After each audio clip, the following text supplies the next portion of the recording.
అలాగే ఇక్కడ ఉన్నటువంటి మా అక్క చెల్లెమ్మలకి, అన్నదమ్ములకి, మీడియా మిత్రులకి, ప్రతి ఒక్కరికి నా హృదయపూర్వక ధన్యవాదాలు తెలియజేస్తున్నాను. ఈరోజు ప్రతి ఒక్కరూ మాట్లాడుతూ ఉంటే నా కుటుంబ సభ్యులు ప్రతి ఒక్కరూ ఎంతో మనోవేదనకు గురై మాట్లాడుతున్నట్టు ఆ రోజు ప్రకటన వచ్చినప్పుడు కూడా నేను బాధపడలేదు, కానీ ఈరోజు చాలా బాధ అనిపించింది. నేను మీ అందరికీ ఒకటే చెప్తున్నా, మనకి అధికారం వస్తుందనో పదవి వస్తుందనో 2000 తెలుగుదేశం పార్టీ ఓడిపోయినప్పుడు కూడా మనం ఆలోచించలేదు. అలాగే నేను వచ్చినప్పుడు కూడా ఇక్కడ రాజకీయ అనిశ్చిత ఏర్పడింది. ప్రతి ఒక్కరూ కూడా మన తెలుగుదేశం కార్యకర్తలు బలమైనటువంటి నియోజకవర్గం కందుకూరు నియోజకవర్గం. ఇటువంటి నియోజకవర్గంలో మన కార్యకర్తలు ఎక్కడికి పోలేని పరిస్థితి నెలకొంది. మనం ఎందుకు ఇంతమంది ఉండి మనం ఎక్కడికి పోలేక మన వచ్చినటువంటి ఇబ్బందిని చెప్పుకోలేని పరిస్థితి ఏర్పడిందని ఆ రోజు ఉన్నటువంటి మాజీ శాసనసభ్యులు పోతల రామారావు గారిని, అలాగే మాజీ శాసనసభ్యులు గౌరవనీయులు డాక్టర్ దివి శివరాం గారిని కూడా ఇద్దరిని కలిసి, సార్ నేను ఒక కార్యకర్తగానే కందుకూరు నియోజకవర్గం వెళ్ళి అక్కడ ఒక ఆఫీస్ ఏర్పాటు చేసి మనందరం కలిసి పనిచేసేదానికి మీ సలహాలు కార్యకర్తలకు అండగా ఉంటాను సార్ అని చెప్పి నేను ఒక కార్యకర్తగానే ఇక్కడికి వచ్చాను. ఆ తరువాత ఏ సమస్య వచ్చినా కానీ మన అన్ని మండలాల నుంచి కానీ టౌన్ నుంచి కానీ ప్రతి ఒక్కరూ కూడా ఇక్కడికి వచ్చి కూర్చొని మన సమస్యను పరిష్కారం చేసుకుంటూ వచ్చాం. అలాగే పెద్దలు కూడా ఏదైనా సమస్య వచ్చినప్పుడు మనకు అందుబాటులో ఉంటూ ఆ సమస్య మీద వాళ్ళు కూడా మాట్లాడుతూ వచ్చారు. ఆ తర్వాత వచ్చినటువంటి రాష్ట్రంలో పంచాయతీ ఎలక్షన్స్ ఎక్కడా కూడా పెద్ద పెద్ద పదవులు చేసినటువంటి నాయకులు కూడా ముందుకు రాలేని పరిస్థితి. ఆ రోజు గౌరవనీయులు డాక్టర్ దివి శివరాం గారు, నేను కూడా ప్రతి ఒక్క విలేజ్ తిరిగి అక్కడ ఉన్నటువంటి మన కార్యకర్తలను కలవటం జరిగింది. ముందుగా ప్రతి ఒక్క కార్యకర్త కూడా అడిగింది ఏంటంటే, మేమందరం కూడా ప్రభుత్వం ఉన్న టైంలో వర్కలు చేసాము, బిల్లులు రాలేదు కాబట్టి మేమందరం సార్ ఈసారికి మమ్మల్ని వదిలేయండి, పరిస్థితి బాగలేదు సార్ అంటే, లేదండి మేము అండగా ఉంటాం, పార్టీ గాడి తప్పిద్ది, మనం ప్రతి ఒక్కరం కూడా కలిసి పని చేసుకోవాల్సిన పరిస్థితి ఉందని చెప్పి శివరాం గారు భరోసా ఇచ్చారు. శివరాం గారితో పాటు నేను కూడా తిరిగి భరోసా ఇచ్చాం.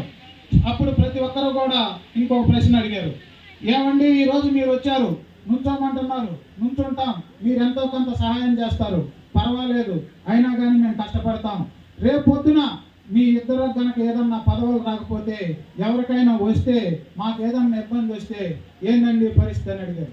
మేమిద్దరం కూడా ఒకటే చెప్పాం, పదవులు వచ్చినా రాకపోయినా ఏది జరిగినా ఈ రోజు మీకైతే ఏదైతే మాట చెప్పామో మీకు అండగా మేము బతికున్నంత వరకు కూడా ఉంటాం, కానీ ఏ ఒక్క కార్యకర్తకు కూడా నష్టం జరగనీయమని చెప్పి ఆ రోజు ప్రతి ఒక్క ఊర్లో కూడా చెప్పడం జరిగింది.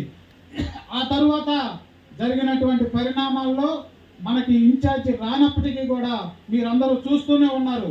ఏ ఒక్క అవసరం వచ్చినా ఏ కందుకూరు నియోజకవర్గంలో ప్రతి గ్రామంలో ప్రతి మండలంలో ఏ పార్టీ ప్రోగ్రాం చేసినా కానీ మనం వెళ్తూనే ఉన్నాం.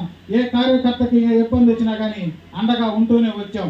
నిన్న జరిగినటువంటి పరిణామాలలో మనకి ప్రతి ఒక్కరూ చెప్తూ ఉన్నారు, సార్ మనం గ్రౌండ్లో లేకపోవటం వల్ల ఏదన్నా పొరపాటు జరిగిందేమో, మన ప్రజలందరూ కూడా మిమ్మల్ని నమ్మినటువంటి మీ అంటున్నటువంటి 4 సంవత్సరాల నుంచి ఉన్నటువంటి ప్రతి ఒక్కరూ కూడా బాధపడుతున్నారు.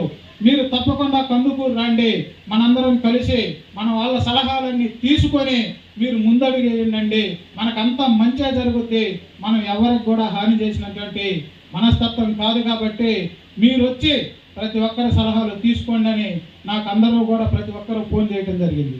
నేను ఒకటే చెప్పా, నేను ఆ రోజుకి ఈ రోజుకి నేనేం భయపడి రాకుండా లేనండి, మనందరం ఒక కుటుంబ సభ్యులుగా ఉన్నాం కాబట్టి మనం మంచి ఆలోచన చేద్దాం. తప్పకుండా సోమవారం రోజు సాయంత్రం నేను కందుకూరు వస్తున్నాను.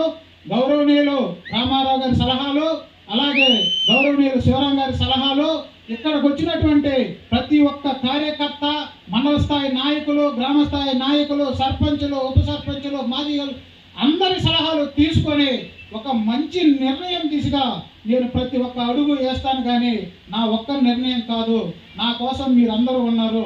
మీకు ఏది జరిగినా, ఎంత కష్టం వచ్చినా, నా గొంతులో ప్రాణం ఉన్నంత వరకు మీకు ఎలాంటి ప్రాణము ప్రతి ఒక్కరికి మాట ఇస్తున్నాను.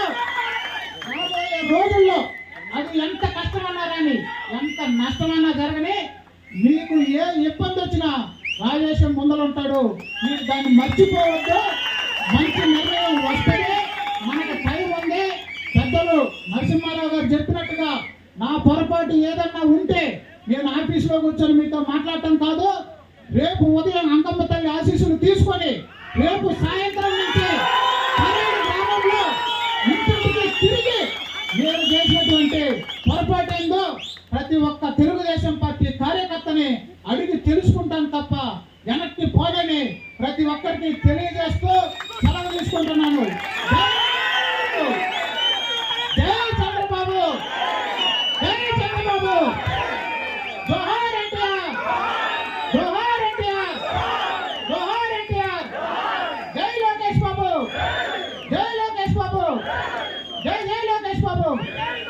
కార్యకర్తల వల్ల, నాయకుల వల్ల ఎన్నో ఇబ్బందులు పడుతున్నటువంటి సమయంలో ఈ నియోజకవర్గానికి చిన్నవాడుగా నేనున్నానయ్యా అంటూ కాలు పెట్టినటువంటి వ్యక్తిత్వం కలిగినటువంటి అట్లా వచ్చి వెళ్ళిపోతాడేమోనని కాదయ్యా. చెప్పాడు ఒక రోజు, అయ్యా నేను ఈ నియోజకవర్గానికి ఉంటాను, మీకు ఏం కావాలంటే మీ కష్టాలేంటో నాకు చెప్పండి, మీ బాధ పర్వాలేదు చిన్నవాడు అని